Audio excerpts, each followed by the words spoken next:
para rasul dari keturunan Nabi Ibrahim alaihissalam, karena Ishak melahirkan Yakub, dan Yakub itu namanya adalah Israel. Yakub itu namanya adalah Israel, sebagaimana yang Allah sebutkan di awal surah juz 4 surat Ali Imran, bagaimana Allah menceritakan Israel. Israel itu artinya adalah hamba Allah.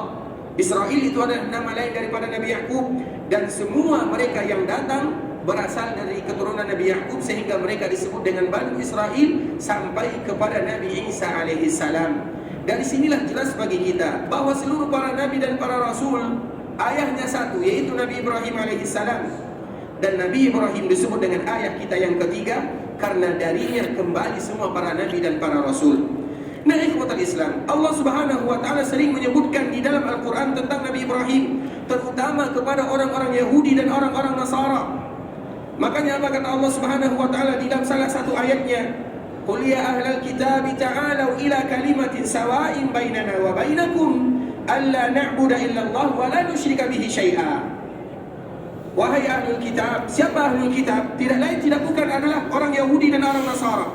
Karena semua mereka yang lahir, ini poin penting ikhwatal Islam, dan selalu kita sebutkan, semua mereka yang datang, semua mereka yang lahir setelah Rasulullah SAW diutus menjadi nabi dan menjadi rasul, maka mereka termasuk ke dalam bagian umat Nabi SAW semuanya. Dikala Nabi diutus menjadi nabi dan menjadi rasul, semua mereka adalah umat Nabi. Dan umat Nabi itu terbagi kepada dua. Yang pertama ummatud dakwah.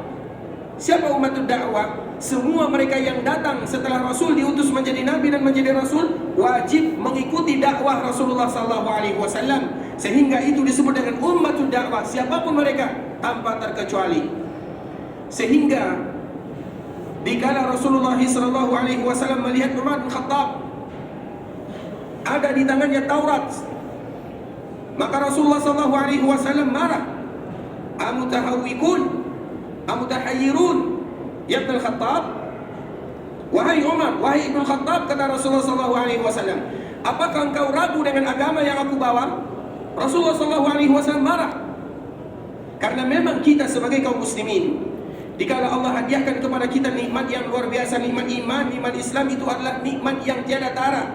Kalau seandainya dibandingkan dengan dunia dan nikmat iman dan Islam, maka seorang muslim akan lebih memilih nikmat iman dan Islam, karena Islam, iman adalah harga yang akan kita bawa berjumpa dengan Allah Subhanahu wa taala. Sehingga Rasulullah SAW dikala melihat Umar memegang Taurat, karena kita tidak boleh memegang, menyentuh, memakai, membaca kitab-kitab yang lainnya kecuali kalau seandainya kita ahli di sana. Umar bin Khattab dikala dia memegang Taurat, Rasul marah. Apakah kamu ragu ya Ibn Khattab? Kemudian apa kata Rasulullah SAW? Lau kana Musa hayyan ma wasi'ahu illa tiba'i. Kalau seandainya Nabi Musa hidup, maka tidak ada pilihan baginya kecuali dia wajib ikut kepadaku, kata Rasulullah SAW kepada Umar bin Khattab dan kepada kita bersama. Maknanya apa? Semua mereka yang datang setelah Rasulullah SAW harus ikut kepada agama Nabi. Sehingga Nabi SAW menyebutkan dari hadis Abu Hurairah, la yasma'u bi ahadun min hadhihi al-ummah yahudiyyun wala nasrani thumma la yu'minu bima ji'tu bihi atau bima ursiltu bihi illa kana min ashabin nar. Apa kata Rasulullah SAW? Tidak satu pun, baik itu Yahudi ataupun Nasara, mereka datang, mereka tahu, mereka mendengar ada Islam, mereka tahu bahwa aku adalah sebagai utusan Allah yang terakhir, kemudian mereka tidak ikut kepada Rasulullah SAW, illa kana min ashabin nar, kecuali mereka neraka tempatnya. Karena memang agama yang diridhai oleh Allah Azza wa Jalla adalah Islam. Raditu lakumul Islam dinan, inna ad-dina 'inda Allahil Islam. Satu-satunya agama yang diridhai oleh Allah adalah Islam. Berarti kalau Allah ridha kepada Islam, Allah tidak ridha lagi kepada selainnya. Dikala Allah telah mengutus Islam, telah mengutus Rasulullah SAW.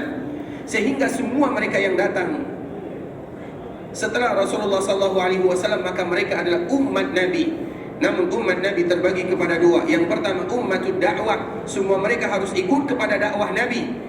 Dan yang kedua adalah ummatul ijabah. Ummatul ijabah itu adalah kita, saudara Rasulullah SAW. Kita tidak pernah melihat Nabi, kita tidak pernah mendengar langsung suara Nabi sallallahu alaihi wasallam.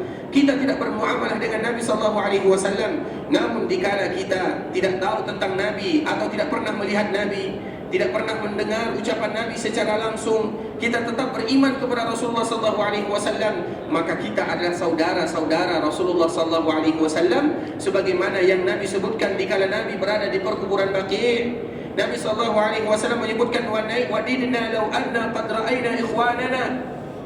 Kami ingin, aku ingin bagaimana aku bisa berjumpa dengan saudara-saudaraku. Para sahabat bertanya, "Ya Rasulullah, awalasna ikhwanak? Bukankah kami yang ada di sini adalah saudaramu?" Apa jawaban Nabi sallallahu alaihi wasallam? "Bukan, antum ashabi. Kalian sahabatku. Sedangkan saudaraku mereka yang belum lahir, mereka belum datang. Namun dikala mereka dilahirkan, dikala mereka datang, mereka tidak pernah melihatku. Mereka tidak mendengar suaraku. Namun mereka beriman kepadaku. Itulah kita, saudara baginda yang mulia sallallahu alaihi wasallam, dan itulah yang disebut dengan ummatul ijabah. Mereka yang mengijabah dakwah Rasulullah sallallahu alaihi wasallam. Sehingga semua mereka yang datang setelah Nabi adalah umat Nabi sallallahu alaihi wasallam. Hanya saja ada di antara mereka yang menjawab seruan Nabi, ada yang tidak. Sehingga Allah Subhanahu wa taala memberikan bumerang kepada mereka. Karena semua agama samawi, terutama ahlul kitab, mereka menjadikan Nabi Ibrahim sebagai rujukannya.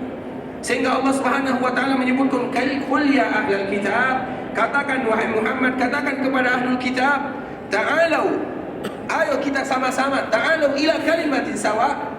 Mari kita bersama-sama dalam kalimat yang sama. Apa kalimat yang sama tersebut? Kalimat yang sama itu tidak lain, tidak bukan adalah alla na'budu illallah wa la nusyrika bihi syai'a. Itulah kalimat yang sama, yaitu kita tidak atau kita beribadah hanya kepada Allah dan kita tidak melakukan kesyirikan apapun kepada Allah Subhanahu wa taala. Kalau seandainya ahlul kitab beriman kepada ayat ini, maka mereka akan diberikan 2 pahala oleh Allah Subhanahu wa taala, dan itu adalah kelebihan untuk mereka kalau seandainya mereka beriman. Namun kebanyakan mereka tidak beriman, padahal mereka tahu bagaimana Nabi. Ahlul kitab itu ikhwatul Islam tahu siapa Nabi, tahu nama Nabi, tahu sifat Nabi, tahu ciri-ciri Nabi, tahu Nabi kemana, tahu semuanya tentang Rasulullah sallallahu alaihi wasallam. Sehingga Allah Subhanahu wa taala menyebutkan di juz 2 surah Al-Baqarah, dan juga disebutkan oleh Allah dalam surah Al-An'am, alladzina atainahumul kitaba ya'rifunahu kama ya'rifuna abna'ahum. Orang yang Allah turunkan kepada mereka kitab, yaitu ahlul kitab. Karena ahlul kitab itu apabila disebut dengan ahlul kitab, maksudnya adalah Yahudi dan Nasara. Orang yang diturunkan kepada mereka kitab, mereka tahu tentang Nabi sallallahu alaihi wasallam sebagaimana mereka tahu tentang anak-anak mereka. Sehingga sebelum Nabi datang ke kota Madinah, siapa yang tinggal di kota Madinah? Siapa yang tinggal di kota Madinah sebelum Nabi datang ke kota Madinah? Semuanya rata-rata orang Yahudi. Kenapa mereka datang ke kota Madinah? Karena mereka tahu Nabi akan datang ke kota Madinah. Sehingga mereka selalu mengancam orang-orang Mekah. Wahai kalian orang-orang Mekah, Allah sebutkan di dalam Al-Quran, akan datang Nabi terakhir. Apabila dia datang, kami akan berada bersamanya, berada satu barisan dengannya, dan kami akan hancurkan kalian. Kata ahlul kitab kepada orang-orang Mekah. Sehingga mereka datang dan banyak berada di kota Madinah karena mereka tahu Nabi akan datang ke kota Madinah. Sehingga sebelum Nabi hijrah ke kota Madinah, mereka terlebih dahulu duduk tinggal di kota Madinah. Bukan di kota Madinah ada suku Aus, suku Khazraj, Bani Qainuqa, Bani Quraidah, Bani yang lainnya. Mereka dari mana? Orang Yahudi. Kenapa mereka ada di kota Madinah? Karena mereka tahu Nabi akan hijrah ke kota Madinah. Bayangkan, sebelum Nabi lahir, mereka sudah tahu Nabi terakhir akan datang ke kota Madinah. Coba bayangkan. Sehingga itulah yang disebutkan oleh Allah Azza wa Jalla, alladzina atainahumul kitaba ya'rifuna. Mereka yang diberikan kitab, Taurat, Injil diberikan oleh Allah kepada mereka. Allah sebutkan di dalamnya ciri-ciri Nabi Muhammad sallallahu alaihi wasallam. Bahkan tahi lalat Nabi pun mereka tahu. Karena Nabi sallallahu alaihi wasallam memiliki khatam di belakangnya, di punggungnya ada warna hitam. Bisalah kita terjemahkan dengan tahi lalat. Mereka tahu. Sehingga salah seorang di antara mereka, salah satu di antara sahabat Rasulullah sallallahu alaihi wasallam yang bernama Salman Al-Farisi. Kita tahu Salman, dia bukan orang Arab. Dia berasal dari Faris, jauh. dia berpindah. Dia pertama adalah berasal dari keluarga penyembah berhala, kemudian dia tinggalkan keluarganya, dia pergi ke satu pendeta kepada pendeta yang berikutnya, dari pendeta pergi lagi ke pendeta yang berikutnya, dari pendeta pergi lagi kepada pendeta yang berikutnya. Kemudian apa kata pendeta yang terakhir? Wahai Salman, ketahuilah, padahal Nabi SAW belum lagi hijrah ke kota Madinah. Wahai Salman, pergilah kamu ke sebuah daerah yang banyak pohon kormanya, yaitu kota Madinah. Karena memang kota Madinah terkenal dengan perkebunan. Pergilah kamu ke sebuah daerah yang banyak pohon kormanya, karena di sanalah akan diutus atau akan hijrah Nabi yang terakhir. Salah satu di antara sifatnya, dia tidak menerima sedekah, dan di punggungnya ada tanda khatam, yaitu tahi lalat lah kalau kita terjemahkan. Sehingga akhirnya Salman, dikala dia berjuang mulai dari negara Persia sana, berputar sampai ke kota Madinah menjadi seorang budak, karena ditipu oleh seorang yang mana pada akhirnya dia menjadi seorang budak. Namun dia ingat pesan pendeta yang tadi menyebutkan kepadanya, dikala mereka mendengar atau Salman mendengar ada Nabi terakhir datang ke kota Madinah, maka dia melihat Rasulullah SAW. Ketika Nabi SAW masuk ke perkuburan menguburkan sebahagian sahabatnya, maka dia melihat-lihat. Nabi tahu apa yang dilihat oleh Salman dan apa yang dia inginkan, sehingga Nabi membuka bajunya. Dilihat oleh Salman ada tanda warna hitam di belakangnya. Dia tahu. Dari mana dia tahu? Dari ahlul kitab. Ahlul kitab dari mana mereka tahu? Dari kitab mereka ada disebutkan Nabi Muhammad SAW. Dalam Taurat, dalam Injil disebutkan apa sifatnya. Sehingga kenapa kota Madinah banyak orang Yahudi di sana? Karena mereka ingin menunggu kelahiran Nabi terakhir Muhammad bin Abdullah SAW. Namun dikala Nabi hijrah ke kota Madinah, maka mereka pulalah yang membangkang, mereka pulalah yang berkhianat, mereka pulalah yang tidak percaya, sehingga mereka disebut oleh Allah Subhanahu wa taala al-maghdub ghairil maghdubi alaihim. Mereka yang dimurkai, yang dimarahi. Mereka tahu Nabi, mereka tahu Rasulullah SAW, dan mereka tahu agama yang akan dibawa Nabi. Namun mereka tidak mau ikut kepada Rasulullah SAW, padahal mereka tahu sedetail-detailnya tentang Rasulullah SAW.